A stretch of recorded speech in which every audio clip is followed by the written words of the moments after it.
Bienvenido, bienvenida a financiacioneinvestigación.com. Hoy tenemos con nosotros a un invitado especial, ¿vale? Un alumno de nuestro curso especializado en acciones Marie Curie. Se trata del doctor Miguel Anaya, ¿vale? Que ahora mismo está haciendo su postdoctorado en el grupo de optoelectrónica en la Universidad de Cambridge, en Reino Unido. Miguel además está liderando un grupo que se llama Light Emitting Device, que ahora nos va a hablar un poquito de él, con dos estudiantes predoctorales también a su cargo, y bueno, pues ha sido beneficiario de una beca Marie Curie. Miguel realizó su tesis doctoral en el grupo del doctor Hernán Míguez dentro del Instituto de Ciencias de Materiales de Sevilla, en el CSIC. Se ha especializado en nuevos materiales, el desarrollo de nuevos materiales ópticos para células solares con materiales basados en perovskitas. En junio de 2018 se incorporó al Strang Lab, ¿vale? Donde está ahora mismo en Cambridge, y bueno, ha sido también elegido Research Fellow del Darwin College. Buenos días, Miguel, gracias por estar hoy aquí con nosotros para hablar de tu proyecto. Buenos días, buenas tardes para ti. Bien, Miguel, no sé si he hecho una buena introducción de tu currículum. ¿Quieres añadir algo más? Si me he dejado algo.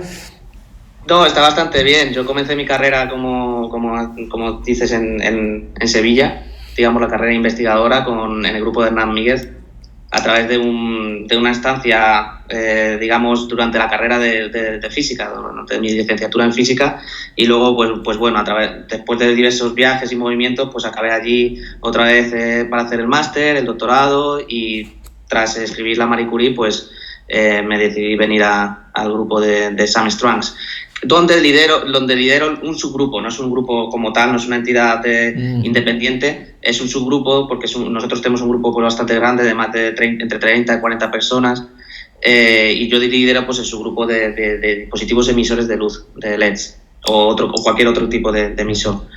Y más bien, sobre todo basados en perovskitas, ABX3, que luego si quieres hablamos sobre ellas, y también algo sobre materiales orgánicos, OLEDs, que ya la gente los conocerá más porque ya han entrado en el mercado de nuestra real. Excelente. Entonces tú te encargas como de una línea, ¿no?, específica dentro de ese macro grupo. Sí, exactamente. El grupo es muy grande, se dedica, pues digamos, en general a materiales para optoelectrónica, pues pueden ser desde LEDs hasta otro tipo de sensores, celdas solares, y lo hacemos como un poco de una manera integral, ¿no? Pues vamos desde conocer, estos materiales se depositan en capa fina y tienen pues heterogeneidad, son heterogéneos en el nivel de las decenas o centenares de nanómetros. Entonces, pues nosotros investigamos desde cómo se crecen esos materiales, cómo es su rendimiento a nivel microescala, para saber para identificar los problemas que hay, tratar de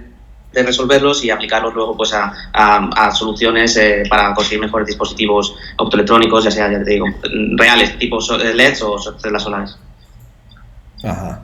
Y yo eso es lo que tú me has dicho, lidero la parte más dedicada a LEDs, aunque ya te digo, como es una cosa integral, pues vamos desde la síntesis de los materiales hasta la fabricación de dispositivos, caracterización en la microescala a través de microscopios tanto electrónicos para medidas estructurales como para la fotofísica, y luego todo el conocimiento que vamos adquiriendo lo empleamos para producir mejores materiales que dan a su vez lugar a mejores dispositivos y por tanto mejores LEDs. Muy bien. Cuéntanos un poquito cómo encaja dentro de esta línea tu proyecto, ¿vale? Tu proyecto Marie Curie, ¿vale? Porque de eso se trata hoy, ¿no? De darle difusión a tu proyecto, ¿vale? Claro, pues el proyecto pues encaja, digamos, un poco a la perfección porque dentro de los materiales que nosotros, ya te digo que digamos que nos basamos o nos enfocamos mucho, focalizamos en materiales perovskitas ABX3, de metal aluro se llaman, ¿vale? Son perovskitas que son materiales que se conocen desde hace décadas. Lo que pasa que fue hace 10 años, justo ahora hace 10 años, que se reportó por primera vez su uso como material, digamos, que es capaz de absorber luz en una celda solar, ¿vale? Y a través de un cierto, digamos, un transcurso histórico en el campo, hubo un gran hito en el que se descubrió o se reportó por primera vez en el que estos materiales no solo absorben luz y dan lugar a pares de electrones huecos, sino que también los conducen muy bien, con lo cual dan lugar a mejores celdas solares. Y todo esto pues ha permitido una evolución que ha llevado hoy estos materiales a ser muy parecidos en rendimiento al silicio, ¿vale? ¿Qué ocurre? Que de manera paralela, al ser un semiconductor ideal para celdas solares, pues por una serie de razones también lo es en gran medida para emisión de luz, para producir LEDs. Esto se ha desarrollado más lentamente, pero ahora digamos que es el momento en el que los LEDs están basados en perovskitas ABX3 están cobrando más y más importancia. En particular, yo me dedico a intentar confinar estos materiales, porque son semiconductores, a nivel nanométrico. Normalmente estos materiales se depositan en capa fina y bueno, tienen una serie de propiedades ideales para LEDs. Lo que ocurre es que si tú confinas un semiconductor en un tamaño nanométrico, digamos, en este caso, pues menor a los 10 nanómetros de tamaño, nanopartículas, empiezas a ver efectos que se llaman de confinamiento cuántico fuerte. Es decir, consigues, ya no necesitas cambiar su composición química para cambiar sus propiedades optoelectrónicas, sino que solo controlando el tamaño del semiconductor, pues logra que tenga mejor emisión, que esa emisión sea más estrecha, porque es muy importante para conseguir un color más puro en los LEDs.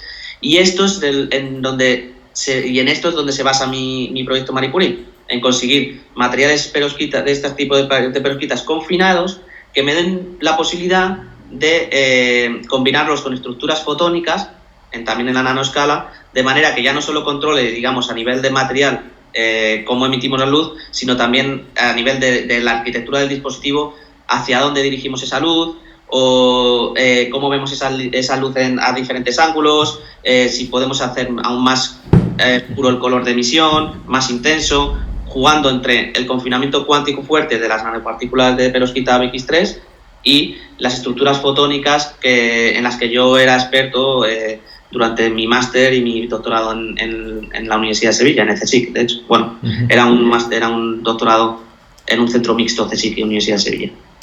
O sea que ustedes habéis observado que simplemente variando el tamaño simplemente, eso no es nada simple, pero que no hay que tocar la estructura química, ¿no? A nivel molecular no hay que tocarla, o sea, controlando de la forma, ¿no? En la síntesis realmente del material, podéis controlar otro tipo de propiedades físicas, ¿no? Como en este caso las ópticas.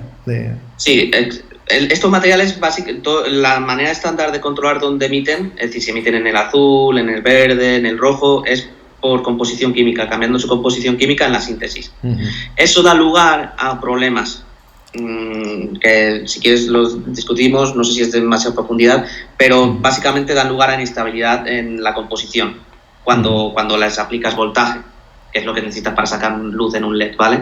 Entonces, una alternativa a eso es conseguir nanoestructurarlos en la nanoescala, menor de 10 nanómetros de tamaño, y con ello consigues mover el bandgap, el borde de absorción o el pico de emisión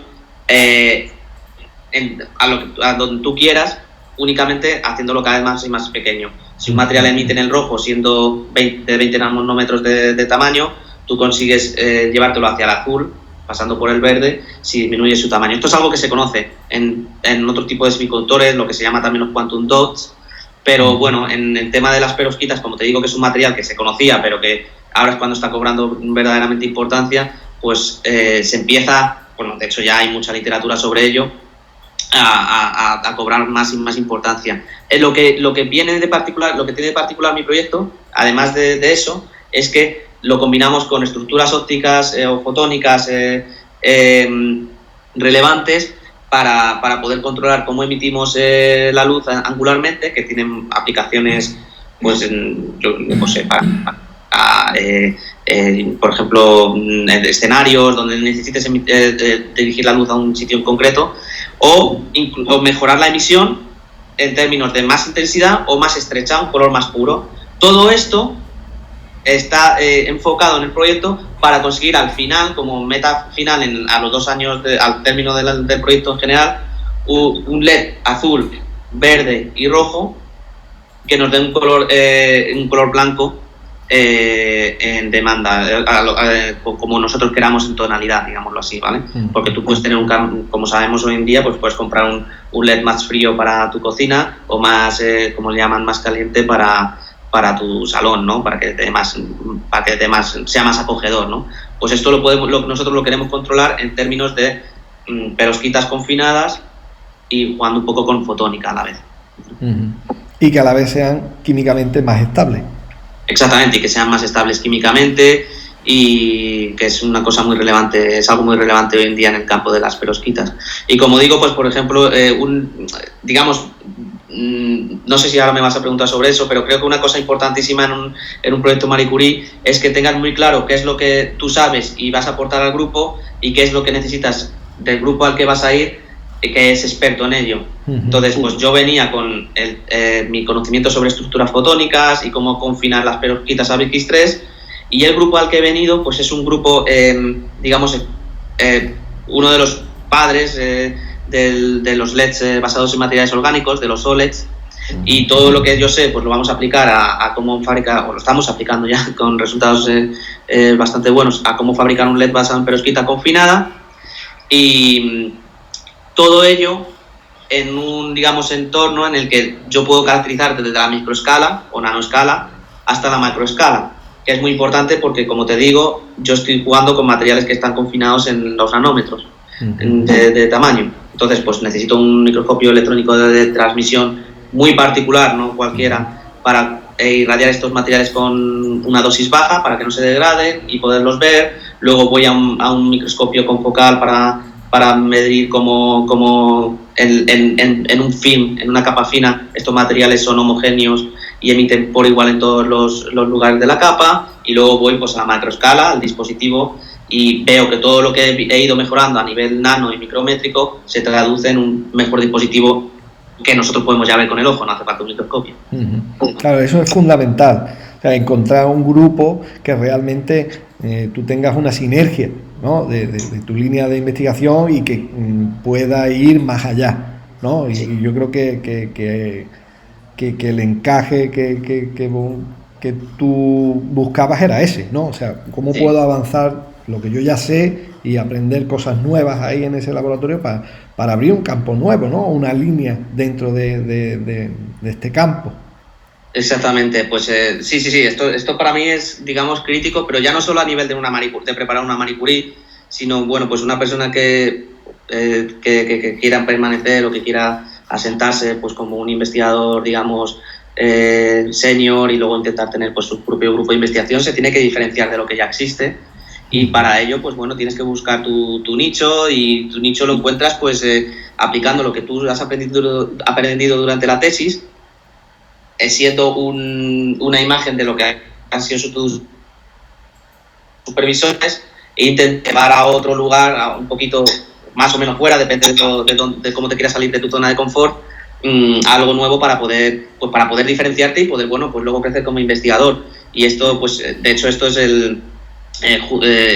uno de los pilares que yo andaba buscando, porque yo sí quiero continuar en la carrera investigadora, más el hecho de que en el grupo donde te alojen, en mi caso esto era una cosa esencial, tengas las posibilidades de, ¿cómo decirlo?, de management, de pues poder supervisar estudiantes, escribir otro tipo de proyectos para poder ir creciendo, porque pues después de la Marie Curie vienen más cosas y tienes que ir pensando siempre por delante de lo que te va a pasar. Y esto para mí era un tema central, no solo únicamente, diferenciarme y producir resultados científicos como tal, gracias al proyecto, sino también pues adquirir otro tipo de cualidades pues ya a nivel de administración, no sé cómo decirlo. De gestión, de management. De gestión, sí, de gestión de estudiantes o del mismo proyecto, ¿no? Uh-huh. Y para mí esto, y aquí hay una cosa que es muy importante, que bueno, me lo había apuntado, era lo único que me había apuntado para comentarte, que yo creo que estos proyectos es esencial que uno los prepare, los piense y los escriba por sí solo. Uh-huh. Primero porque es lo que se espera de un proyecto Marie Curie, y segundo porque es lo que te va a ayudar a diseñarte tu plan. Claro, y sobre todo siempre uno está más motivado para hacer algo que tú mismo has diseñado. Lo que pasa es que es difícil también tener claro cómo puede encajar tu proyecto o lo que tu expertise en el expertise de alguien más, ¿no? O sea, eso es muy importante la comunicación. En tu caso, bueno, por tu trayectoria, yo creo que tuviste mucha comunicación con tu IP, en el sentido de, oye, vamos a encajar estos dos mundos, ¿no? Estos dos submundos en tu caso, para hacer algo muy potente, ¿no? Y muy innovador, que por eso, por eso lo has financiado. Igual que te he dicho lo de que uno solo tiene que pensar, preparar, discutir consigo mismo y escribirlo, es esencial la labor del supervisor.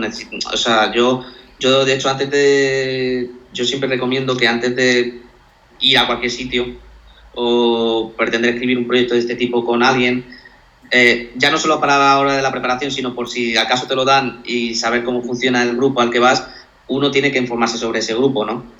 Y saber, pues en mi caso, pues una cosa que era importante era que el supervisor, pues estuvo, que el investigador principal, pues estuviese implicado en la labor de supervisión, ¿no? De controlar que el proyecto vaya bien, que te ayude a escribir el proyecto, en el sentido de que, porque tú necesitas información de dónde vas, pues qué equipos hay, qué gente te va a ayudar a hacer qué cosa, y bueno, y porque hay partes en el proyecto en las que necesitas describir un poco cuál es la trayectoria del investigador principal o que te va a supervisar, ¿no? Y esto es esencial. En mi caso, yo conocí a la persona, yo ya la conocía no por haber colaborado con él, sino porque yo había estado de estancia durante mi máster, yo había coincidido con él cuando él era postdoc en otro grupo, y yo sabía de él y había leído sus trabajos, y después pues seguí leyendo sus trabajos, y bueno, y yo ya lo tenía claro. De hecho, yo pedí la Marie Curie la primera vez en septiembre del 17,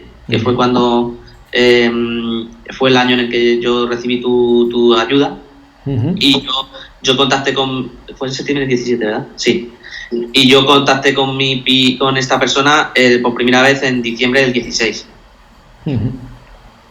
Con este plan. Es decir, que cuando yo creo que una cosa importante de la Marie Curie es que no puedes pretender escribirla, o bueno, habrá gente que sí, que sea excelente en ello, pero creo que lo tienes que preparar y pensar con mucha antelación. Muy bien. Es muy importante. O sea, el IP, la participación del IP, el compromiso que tenga el IP, ¿vale? Eso es muy importante. Y también es muy importante lo que tú has mencionado, informarte sobre ese grupo y sobre ese mismo IP. Tú lo sabes, en el curso, en todos los seminarios que yo doy, siempre lo digo, habla con los becarios. Habla con los becarios de ese hombre, de esa persona o mujer, da igual, ¿sabes? Infórmate si está presente, si es un tirano, porque hay gente que se llega allí y se encuentra que es un tirano que te hace ir los domingos por la tarde, ¿sabes? A trabajar. Entonces, creo que eso es esencial, porque ya no solo porque te haga ir los domingos por la... Lo que quiero decir es que uno tiene que buscar en la persona que encaje con su manera de hacer ciencia, porque yo, bueno, pues conozco a gente que no es que la obliguen, es que quiere ir a trabajar los fines de semana, que sí, claro, trabajo, que yo no lo comparto. Claro, siempre que parta de tu propia voluntad, ¿vale? Sí. Pero que no te lo impongan si no quieres. Sí. Entonces... sí, exactamente. Creo que saber del grupo es esencial, y ya no solo eso, sino también cuando uno cuando va y escribe un proyecto de este tipo, pues tiene un poco de fuerza a la hora de negociar durante la escritura del proyecto qué es lo que vas a hacer tú en el grupo más allá del proyecto, ¿no? Porque siempre hay otro tipo de cosas, ¿no? Pues como te digo antes, de gestión o de llevar estudiantes que te puedan ayudar a hacer cosas de tu proyecto, no para que te lo hagan, sino para que coger el momentum de lo que estás haciendo y expandirlo un poco a otras cosas, ¿no? Uh-huh. Entonces esto creo que también es importante, pues hablar con el supervisor de qué cosas, qué te va a dar a ti, claro. Qué beneficio vas a tener tú a la hora de tener una Marie Curie, ¿no? Más allá de un sueldo. Uh-huh. Sí, sí. Perfecto, muy importante, ¿vale? Al que nos esté viendo y eso, pues esto le va a ayudar también. Háblanos un poquito, Miguel, de los objetivos, ¿vale? Vamos a meternos dentro un poquito de tu proyecto, Marie Curie. Háblanos de cuáles son los objetivos. El objetivo general, yo creo que ya lo has comentado antes. Sí. Los objetivos específicos, ¿no? ¿Qué pretendes tú realmente incrementar, ¿no? El nivel de la ciencia que se hace ahora mismo en este campo? Sí, pues digamos que el objetivo final general es conseguir el primer LED blanco basado en perovskita, ¿vale? Uh-huh. Ese es el nivel. No hay nada, ¿no? Ahora mismo basado en perovskita. Hay emisores blancos basados en este tipo de perovskitas, pero no un LED, ¿vale? Pues ahí tú el blanco lo puedes conseguir de diferentes maneras. Puedes conseguirlo, por ejemplo, pues teniendo un LED azul en el que pones encima lo que se llama un conversor de color que absorbe el azul electroemitido por el LED y lo convierte en amarillo. Entonces el azul que consigue traspasar el convertidor más el amarillo pues te da blanco. Hay algunos trabajos en ese aspecto y yo también voy a explorar esa línea, esa posibilidad, pero pues mejorada por el tema de la fotónica, ¿no? Pero mi objetivo final es conseguir pues combinar emisión electroestimulada azul, verde y roja, por ejemplo, para conseguir un LED blanco puro. Es un objetivo ambicioso, pero como puse en la propuesta, si bien el objetivo es ambicioso, tiene riesgos porque son únicamente 2 años, los objetivos parciales que hay en la propuesta son por sí mismos, digamos, hitos bastante importantes, ¿no? El primero de ellos es conseguir, en el mundo de las perovskitas ABX3, pues ya tenemos LEDs rojos y verdes bastante buenos, sobre todo en el verde, pero el azul es bastante difícil, como siempre pasa, ¿no? El LED azul basado en perovskita es difícil, no hay LEDs más allá de, creo que del 5% en un azul que se llama profundo, ¿no? En un azul puro, digamos, emitiendo en 460 nanómetros. Los reports, los papers que se publican, pues están más enfocados en lo que se llama Sky Blue, ¿no? Que es como un azul verdoso en 490 nanómetros, 485, y es muy importante conseguir pasar ese 485 nanómetros a 460 nanómetros de emisión, conseguir un azul más puro por muchísimas razones, porque sin esa componente pues pierdes un montón de tonalidades a la hora de tener ya no solo el emisor azul como tal, sino pues en un futuro en un eventual LED blanco, ¿vale? Y esto lo estamos haciendo un poco diferente a como lo hace la mayoría de la gente, que es por composición. Nosotros lo estamos haciendo por confinamiento, ¿ok? Entonces, el primer objetivo, LED azul, y por supuesto LED verde y LED rojo. Como digo, el LED verde pues es una cosa, pues yo ya la tengo en el laboratorio, no es un superhito en el campo porque ya se conoce.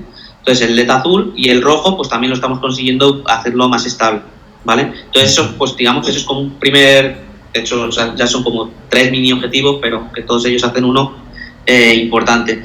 Y luego es el combinar cada uno de ellos y de manera conjunta con estructuras fotónicas, ¿ok? Que, como digo, pues que nos permitan controlar un poco cómo emitimos la luz, más allá de del color que emita el propio material emisor. Pues nosotros podemos controlar por interacción luz-materia cómo hacia dónde dirigimos la luz, si diseñamos el dispositivo, porque el dispositivo no es una capa de perovskita de 30 nanómetros y ya está, tienes diferentes capas, y esas capas pues pueden dar lugar a diferentes como decirlo, eficiencia de extracción de la luz de dentro del dispositivo, dependiendo de cómo las combinemos, en qué orden, con qué grosores. Entonces al final podemos diseñar pues, a través de modelos ópticos el dispositivo o la arquitectura óptima para extraer la luz de la perovskita. ¿ok? Y eso sería como el segundo objetivo, pues combinar cada LED pues con diferentes estructuras ópticas que nos permitan extraer la luz más eficientemente, y ya no solo eso, sino controlar hacia dónde va y con qué color, ¿ok? Pues imagínate que tenemos un LED azul que lo único que queremos es que emita hacia adelante, pues ponemos una estructura fotónica que nos permita controlar eso, y si tú lo ves pues un poco girado, digamos a 40 grados, tú no ves luz emitiendo desde el LED, sino que toda esa luz se dirige hacia adelante, ¿no? Esto es bastante complicado en términos del modelo, pero sobre todo a nivel de fabricación, porque necesitas pues combinar capas muy pequeñas, y bueno, en ese lado pues también estamos progresando bastante rápido. Eso sería como el segundo objetivo. Entonces tenemos primer objetivo, conseguir los LEDs de diferentes colores; segundo, combinarlos con estructuras fotónicas; y el tercero, combinar los LEDs individuales con sus respectivas estructuras fotónicas para conseguir el LED blanco. ¿Vale? ¿Cuántas combinaciones tenéis o habéis previsto de hacer? ¿O habéis ya realizado? Vamos, porque me imagino que estáis trabajando día a día. Sí, pues un montón. Lo que pasa que al final uno enseguida se da cuenta de cuál es, cuando uno empieza a hacer un proyecto, tú escribes un proyecto con unas ideas en la cabeza. Claro. Y bueno, por eso yo creo que no es un problema ser ambicioso dentro de un orden, pero luego cuando estás haciendo el proyecto te das cuenta a nivel que cuando haces el cálculo, por ejemplo, te das cuenta que lo que habías dicho no daba lugar a nada interesante, o te das cuenta de que cuando haces el cálculo o intentas hacerlo experimentalmente dices, esto es imposible, o es tan difícil que no necesito una Marie Curie, sino necesito 7 seguidas. Entonces, pues uno se empieza a centrar un poco en cosas más específicas, ¿no? Que bueno, ya te digo yo que las estamos haciendo un poco y que tenemos buenos resultados, pero bueno, hasta necesitamos pues elaborarlas más y publicarlas para poderlas hacer un poco públicas a la gente, ¿no? Porque ya sabes que la competición me imagino que en muchos campos, pero en el campo de la perovskita es bastante agresiva.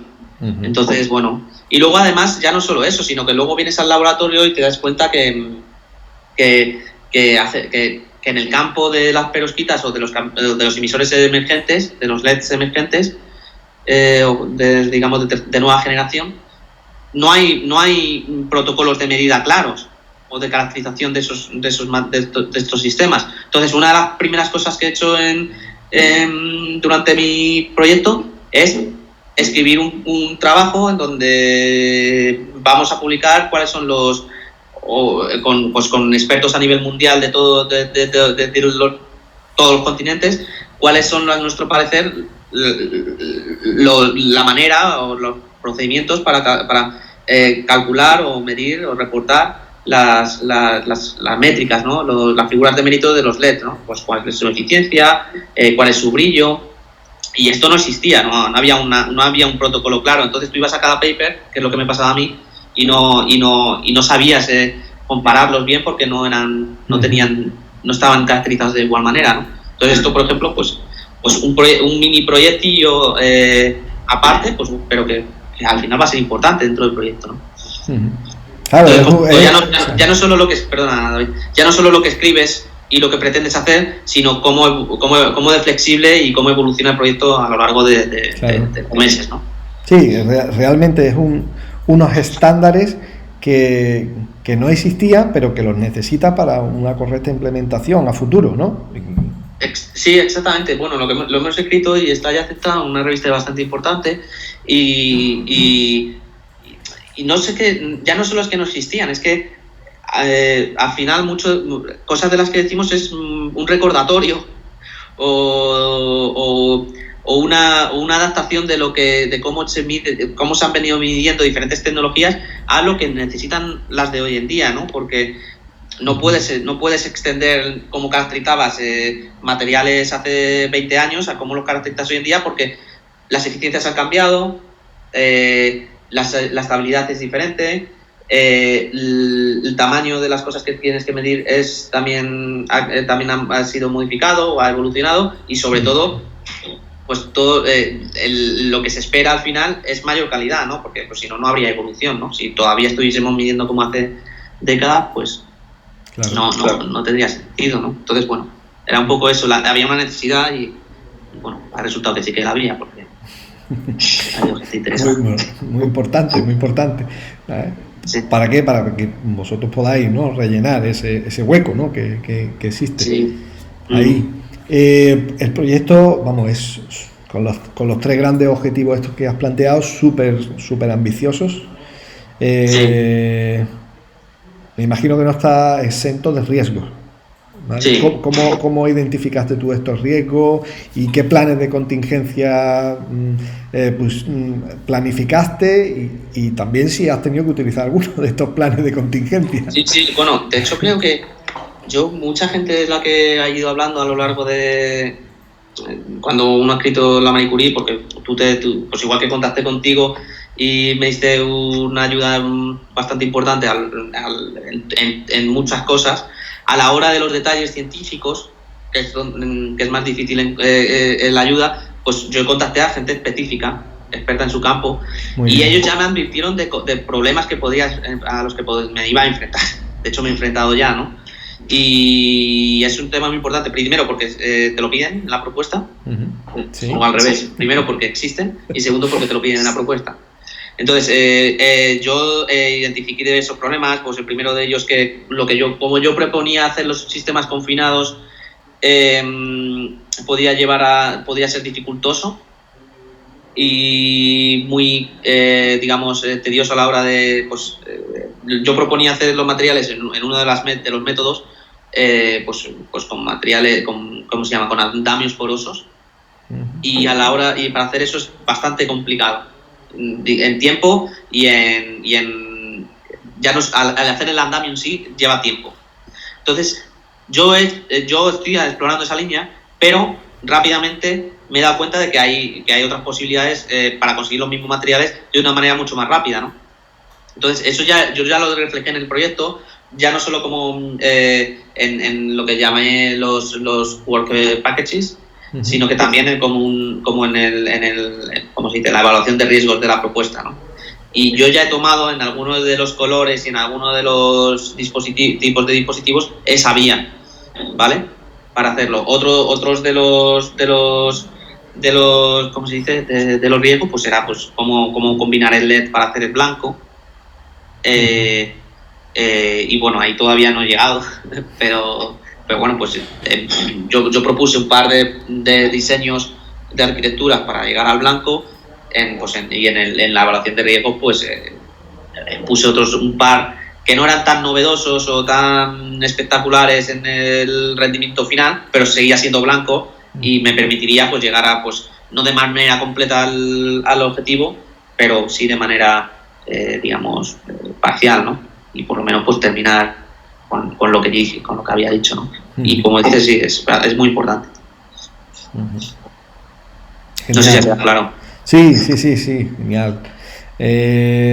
Y mi siguiente pregunta va sobre todo por las posibles aplicaciones que tiene estos LEDs, ¿no? Sí. No sé, estoy pensando en, no sé, nuevos televisores, por ejemplo, ¿no? Cosas de imagen, audiovisual sobre todo.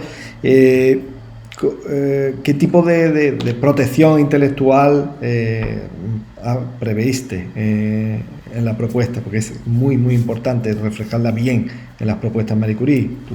Sí, pues yo en este aspecto partía con un poco de ventaja, no sé cómo decirlo, porque yo ya había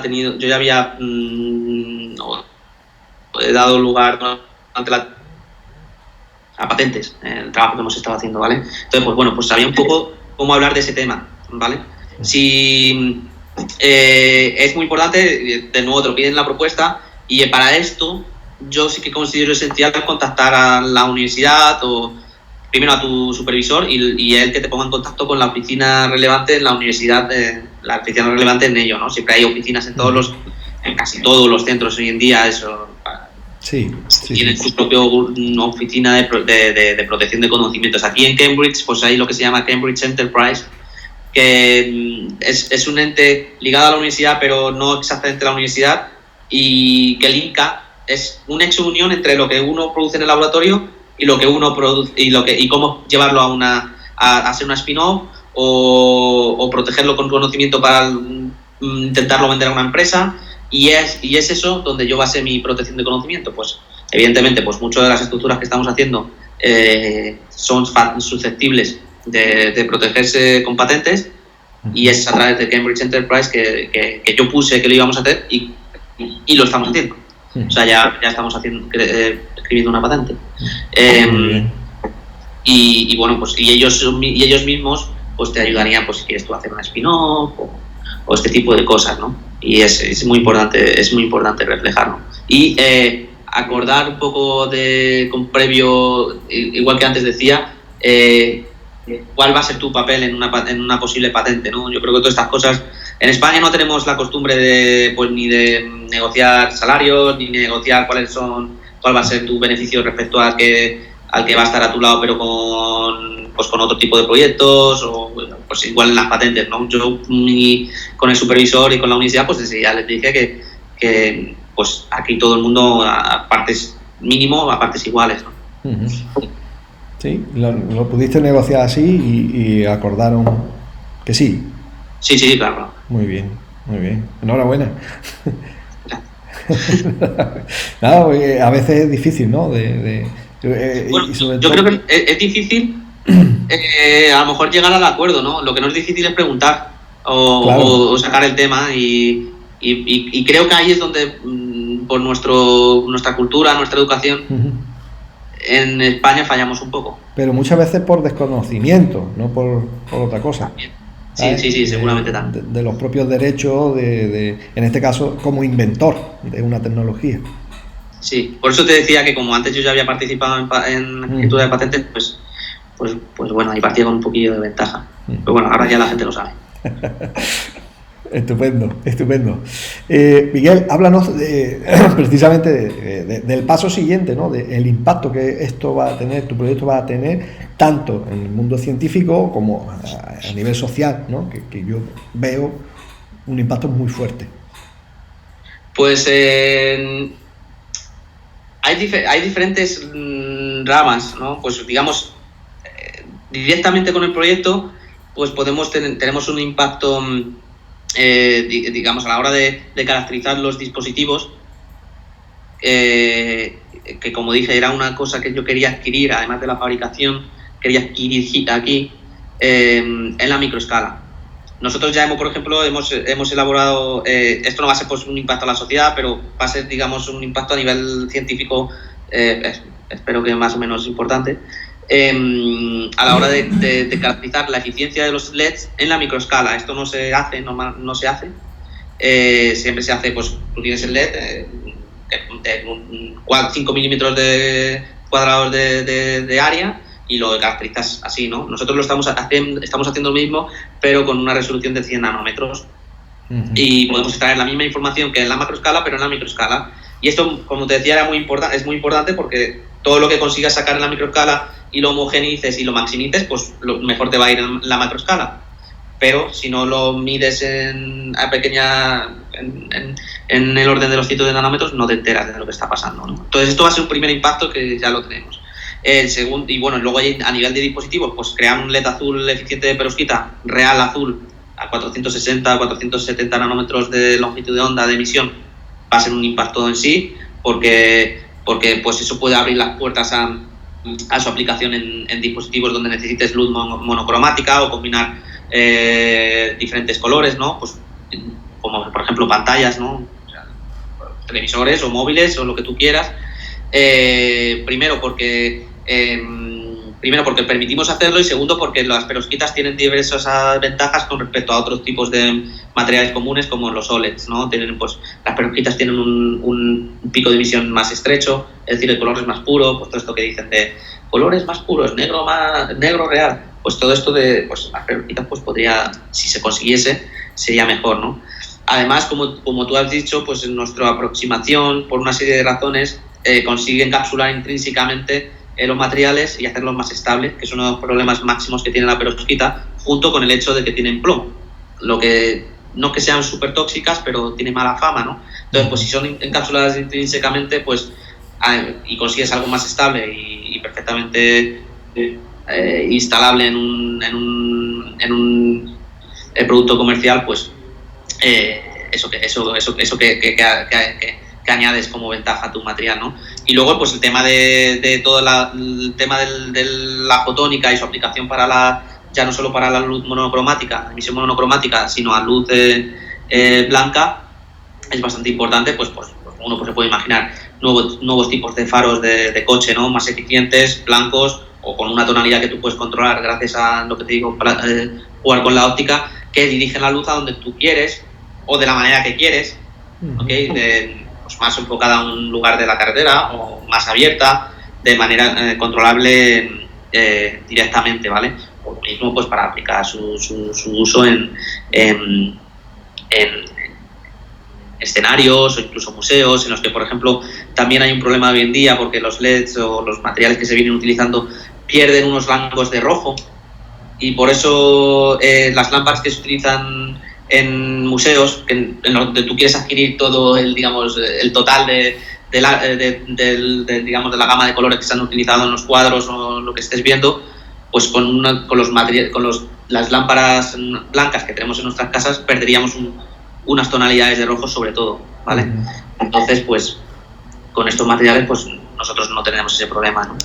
Y bueno, luego hay un montón de razones, ¿no? Por las que quieres, por ejemplo, pues puedes controlar la cantidad de azul en tus LEDs, pues porque los LEDs blancos hoy en día tienen mucho azul y esto afecta a los ciclos de sueño de los seres vivos, un montón, ¿no?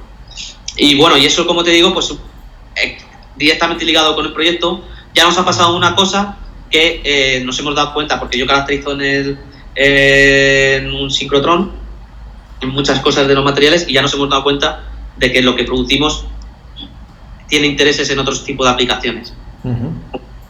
Y esto sí que esto está generando otra patente, y como digo, pues los proyectos tienen que ser yo creo que tienen que ser bastante flexibles a la hora de poder evolucionar un poco, ya no solo en lo que tú quieres hacer y lo que has dicho que vas a hacer, sino que si tú encuentras otra vía, otra rama, te tienen que dejar explorarla, porque ya te digo, por ejemplo, esa aplicación que por ahora no podría decir, pues es bastante importante. Ya me has dejado a mí con el caramelo en la boca. Lo siento, ahora mismo no se puede. ¿Lo tenéis ahora mismo protegido, no? O sea, ¿lo estáis protegiendo? Estamos en ello. Vale. Estamos en ello, sí. Vale, perfecto. Miguel, no pasa nada. El mensaje que quería decir es que uno tiene que ser flexible a la hora de poder encontrar otro tipo de aplicaciones o otro tipo de resultados importantes, ¿no? Porque, por ejemplo, pues aquí en Cambridge hay muchísimos grupos de diversa índole. Enseguida puedes estar en contacto con gente que tiene otro tipo de ciencia, otro tipo de ver las cosas, y si te combinas, pues igual sale algo gordo, ¿no? Ya no solo para publicar un buen artículo, sino pues porque lo que hagas pues tenga al final un uso en lo que sea. Claro, sí. Todo lo que sea mejorar la tecnología actual, ¿vale? Y los problemas que hay con esa tecnología, pues todo es bienvenido. Yo estaba, por ejemplo, pensando y te quería preguntar, ¿vale? Un poco más, tú sabes el problema que hay con las pantallas de LED, ¿no? El daño que hacen a la retina, ¿vale? Y no sé si estos nuevos materiales podrían mejorar o disminuir ese daño que se ejerce sobre la visión, ¿no? Humana, que es muy importante, porque pasamos cada vez más tiempo mirando pantallas. Sí, yo, si te soy sincero, no soy un experto en ese tema. Yo soy un experto, pues soy más en la parte un poco más física, de caracterización, preparación de estructuras y fabricación de dispositivos. Sí que es verdad que, como te digo, pues me imagino que afectará mucho la luz ultravioleta y los azules y la componente azul, ya no solo pues a nivel de hacer daño en nuestra retina, como tú dices, pero también a nivel de como nos dicen que no leamos el móvil o miremos las pantallas de móviles justo antes de irnos a dormir, pues porque, como digo, pues afecta al ciclo de sueño, del ciclo día-noche de los seres vivos en general, ¿no? Y esto se sabe que es el azul. Entonces, como digo, yo no soy un experto en ese tema, Y sí que es verdad que estamos un poco en contacto con grupos que sí estarían interesados en ver nuestros materiales, cómo afectan digamos, a la vida, ¿no? Pero sí que como podemos controlar muy bien el color que emitimos y la direccionalidad, pues imagino que en un punto sí tendrá una repercusión positiva en este tipo de aspectos, pero ya te digo que no te puedo hablar con más concreción. Sí, que todavía no habéis llegado, ¿no?, a ese análisis de estos materiales. No, y de hecho esto es una cosa que no he mencionado, pero yo sí en la Marie Curie, en mi proyecto de Marie Curie, y es algo que haré, pues sí que tengo una estancia de entre 3 y 4 meses en un centro, digamos, de escalado de LEDs o de materiales para LEDs. Y ahí sí que es donde todo este tipo de pruebas se hacen. Muy bien. Perfecto. Miguel, bueno, pues ahora voy a hacerte yo una serie de preguntas, ¿vale? Sobre la preparación de la Marie Curie, ¿de acuerdo? Sí. El proceso de preparación de la propuesta. Y el primero de ellos fue, ¿qué barreras te encontraste tú a ponerte, a decidirte, una vez que te decidiste, voy a aplicar, ¿no?, a una Marie Curie? Bueno, ¿qué barreras? Yo creo que hay de diferentes áreas, ¿no?, de diferentes aspectos. Uno de ellos es, digamos, la burocrática. Uno no está acostumbrado, sobre todo cuando uno está a principio de su carrera investigadora, en el doctorado, principio del postdoc, no está acostumbrado primero a leer, digamos, textos tipo BOE, y segundo a interpretarlos, y segundo a escribir y tercero a escribir proyectos, ¿no? Escribir proyectos no es escribir un paper, no es escribir un capítulo de libro, es diferente. Entonces, y tienes que saber un poco, bueno, esto es la poca experiencia que pueda tener yo. Tienes que saber un poco cómo hacerlo interesante y científicamente atractivo y profundo, a la par que leíble por una persona que no necesariamente va a ser un súper experto en tu campo, ¿no? Porque, bueno, y aquí yo creo que es importante también conocer un poco, y a través de ti lo pude hacer, cómo se evalúan este tipo de propuestas, que pues hay creo que tres referees, 3 revisores de la propuesta, que luego ponen en común sus opiniones y luego para un panel general. Entonces, tú, si sabes un poco eso, sabes que tienes que tocar un poco tienes que cubrir todo bien para que pueda atraer a diferentes gente. Luego, hay uno muy importante. Yo escribí mi propuesta durante la tesis doctoral, antes de terminar la tesis, de hecho casi un año antes. El tiempo es importante. Uno para esto se tiene que sentar un rato, porque para mucha gente pues no habrá escrito 1000 proyectos, pues incluso puede ser su primero, como me pasó a mí, su primer proyecto gordo, y pues necesita mucho tiempo, sobre todo también porque es en inglés y tienes que enterarte de todo, cubrir un montón de cosas, hay mucho detalle que tienes que dar, ya no solo a nivel científico-técnico, sino a nivel de esto de gestión, cómo te van a apoyar. Tienes que ser muy preciso en eso, y eso al principio para mí, y bueno, yo le recomiendo a la gente pues que contacte pues con vosotros o con gente parecida, ¿no?, que les ayuden a detectar los fallos, ¿no? Los fallos o las, digamos, debilidades de su proyecto en estos términos, ¿no?, más administrativo, burocrático, que nosotros no podemos ser expertos en todo. Claro. Bueno, nadie es experto en todo, ¿no? Entonces, sí, eso. Digamos que limitaciones, digamos, en burocracia y en tiempo sobre todo. Son las que yo me encontré. ¿Y qué te motivó a matricularte en nuestro curso? Pues el tema mi supervisor de tesis, Hernán Míguez, ya hizo con vosotros algo, colaboró con vosotros, creo que le hicisteis una entrevista y todo. Bueno, yo ya había conocido de gente que les habíais hecho una mano y les había servido, y yo encontré a través de la Universidad de Sevilla pues la posibilidad de colaborar con vosotros, y enseguida me lancé a ello bastante rápido, de hecho.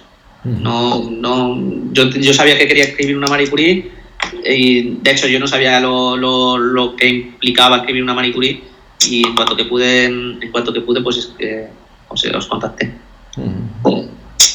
¿Qué? Perfecto. Está sonando algo, ¿no? ¿El qué? Sí. ¿Nos está llegando un sonido de algo mío? No, sí, bueno. está ahí. No te preocupes, se escucha bien, se escucha bien. ¿Qué fue lo que más te ayudó dentro de nuestro curso y de las revisiones que hicimos de tu proyecto? Yo creo que me ayudó muchísimo a detectar las debilidades en el 50% del proyecto que no, o sea, por ejemplo, que no es exactamente científico-técnico, porque como te digo, nosotros los científicos tiramos a nuestro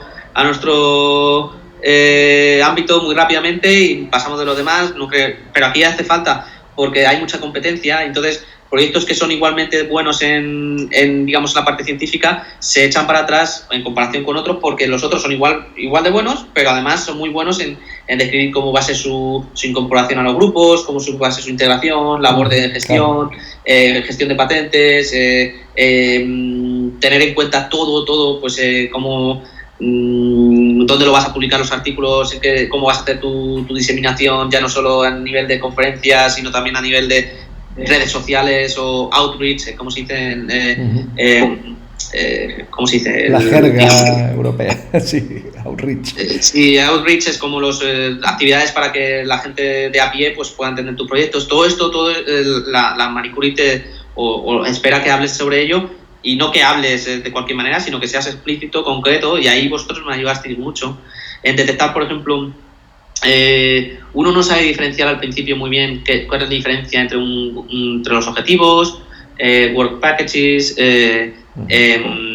milestones, cómo hacer un Gantt chart, que creo que es bastante relevante, bueno, de hecho es necesario, creo que es obligatorio, pero tienes que incluir ahí un montón de puntos que hay gente que se le olvida porque no se lee la propuesta, o porque no la entienden, o porque directamente creen que eso no hace falta, pero hace falta poner en el Gantt chart, no me acuerdo ahora mismo exactamente, pero creo que hace falta poner ahí tipo diseminación, hay que falta reflejar cómo vas a diseminarlo, y si no lo ponen, pues es un punto plano, 0,01 décimas menos, pero luego cuenta. Claro, aquí eso es importante, aquí jugamos en esa liga, o sea que décimas deciden si tu proyecto es financiado o no, ¿eh? Exactamente. Entonces, yo creo que este año ha sido, no sé si física ha estado por encima del 92 o 93, no me acuerdo, sobre 100.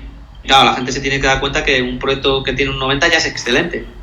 Y excelente ya no solo a nivel científico-técnico, es excelente en un montón de aspectos, también de burocracia y todo, y de gestión. Pero claro, de ahí a conseguir el 94 que te hace falta para asegurarte una Marie Curie más o menos, claro, pues son detalles que sin la ayuda de gente externa y experta es difícil. Es difícil. ¿Cómo te gestionabas tú con el curso? ¿Veías vídeos y te ponías a escribir o cómo lo hacías? Pues hace ya 2 años, pero yo me acuerdo que leí todo. Todas las presentaciones las leí, vi vídeos de entrevistas también a otra gente que había escrito la Marie Curie. Tú nos mandaste ejemplos de Marie Curie, creo recordar tuyas, porque no sé si tú tuviste 2. 2, correcto. Tú de estos casos increíbles que consiguen 2 Marie Curies en su vida, y todo eso te ayuda, ¿no? Aunque tú eres más del lado bio, ¿no? Químico. Entonces, bio, sí. Sí, claro, pues te ayuda a saber cómo tienes que estructurarlo, y luego, claro, tienes que elaborar tu proyecto, ¿no? Pero te ayuda un montón. Y yo creo que yo creo que lo seguí bastante. Yo me enfoqué, yo tuve 2 semanas 100% de mi tiempo en la Marie Curie, y pues entre una de las cosas que hacía, además de escribir, pues era ver lo que todo el material que nos facilitaste, ¿no? Por ejemplo, una cosa que es tan trivial, pero que hay gente que no lo hace: coger el ¿cómo se llama? El template de la propuesta y seguirlo. ¿Sí?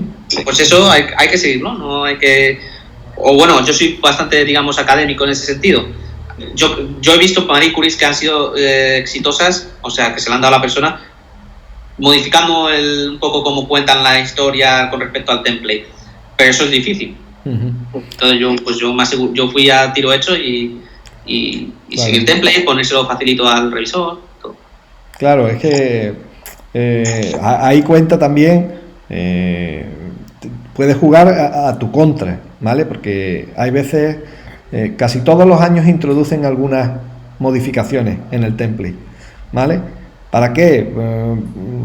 No es para fastidiar, ¿no?, a los investigadores que a lo mejor quieren hacer un resubmission, sino para diferenciarlo, ¿vale? Básicamente, es decir, el revisor tiene una plantilla y este no me está aquí siguiendo lo que está haciendo, pues ha prestado poco interés, ¿no? O sea, y eso demuestra que no ha trabajado lo suficiente, ¿vale? Que a lo mejor no es así, pero desde el punto de vista del revisor, yo cuando veo un proyecto y que no está coincidiendo aquí las cosas, algo está pasando, ¿no? Me llega una percepción de que no ha trabajado lo suficiente. Entonces... Sí, y ya no solo eso, sí que uno tiene que pensar que un revisor, yo no sé cuántas propuestas ven, 10. Claro. Entonces, ellos se lo tienen que poner fácil. Entonces, pues ¿dónde esperan ver que hables de cuestiones de género? Pues está en el punto 7 de la sección 1, pues es ese ahí donde lo tienes que poner. Es aquí. Lo puedes poner en otro sitio si quieres, pero ya estás ahí siendo un poco...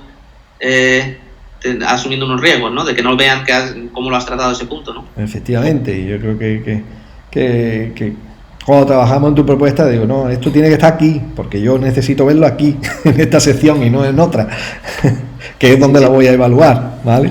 Entonces, es muy importante eso.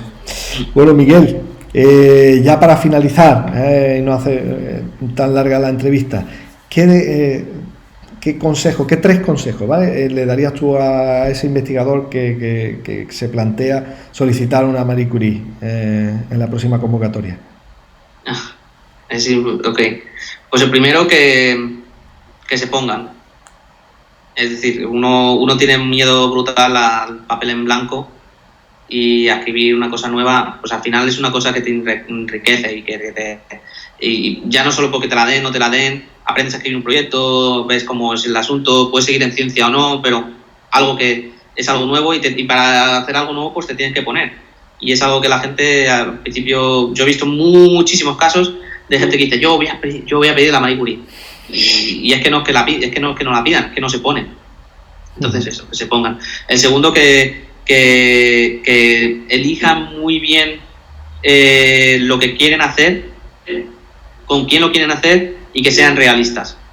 Es decir, ni pongas que vas a hacer una cosa muy simple, pero que eso nadie lo hace al final en los proyectos, pero que no seas una persona tan ambiciosa que el revisor te diga esto, yo qué sé, yo también querría hacerlo, pero es imposible directamente, ¿no? Y eso, y con quién lo vas a hacer. Y tercero, el pedir ayuda, el tema de pedir la ayuda, que no... hay mucha gente por vergüenza, hay mucha gente porque piensa que ya lo sabe todo, pues y eso no es así, porque una de las premisas de la Marie Curie es que te tiene que aportar algo nuevo a nivel científico de conocimientos. Entonces, si tú ya te lo sabes, no lo necesitas. Entonces, pues si por ejemplo yo, para pues el tema de los LEDs, pues mucho, y la caracterización en la microescala, pues recibe un montón de ayuda, ¿no? Y luego al tema de la, digamos, más de administrativo, de cómo escribirlo, ¿no? Que pues más con vosotros, ¿no? Y con mi grupo previo, claro, con mi grupo previo, pues hay una serie de gente a la que pues le agradezco mucho su ayuda, ¿no? Muy bien. Y para finalizar, una cosa que no haría, que recomendarías que no haga el investigador que se quiere presentar a las becas Marie Curie. No sé cómo está difícil, ¿eh? Una cosa que no haría yo, es que no lo sé. Bueno, es que no lo dejaría, no lo dejaría para tarde, no lo dejaría la escritura para tarde. Eso es lo que, digamos, al nivel de preparación, no la dejaría para tarde. O sea, que no lo dejaría si al final, claro. Esa mediados de septiembre, que no lo hagan, que no se puedan hacerlo en agosto. Estupendo. Sí, tú ya sabes, yo siempre recomiendo mínimo 2 meses de trabajo intensivo al 100%, ¿no?, en la propuesta. Entonces, cuanto antes empieces, y cuanto antes, tú ya lo has comentado antes, cuando antes empieces a contactar con con el IP, ¿vale? Con el investigador con el que quieres ir y a definir bien el objetivo general del proyecto, mejor. Sí. Estupendo. Sí. Muy bien, Miguel. Pues ya terminamos. Muchísimas gracias por compartir tu experiencia con nosotros. Te deseamos todo lo mejor, ¿vale? Yo a nivel personal también te deseo todo lo mejor en tu proyecto y muchísima suerte. ¿De acuerdo? Gracias. Muy bien. Chao. Hasta pronto. Hasta la vista a todos. Chao.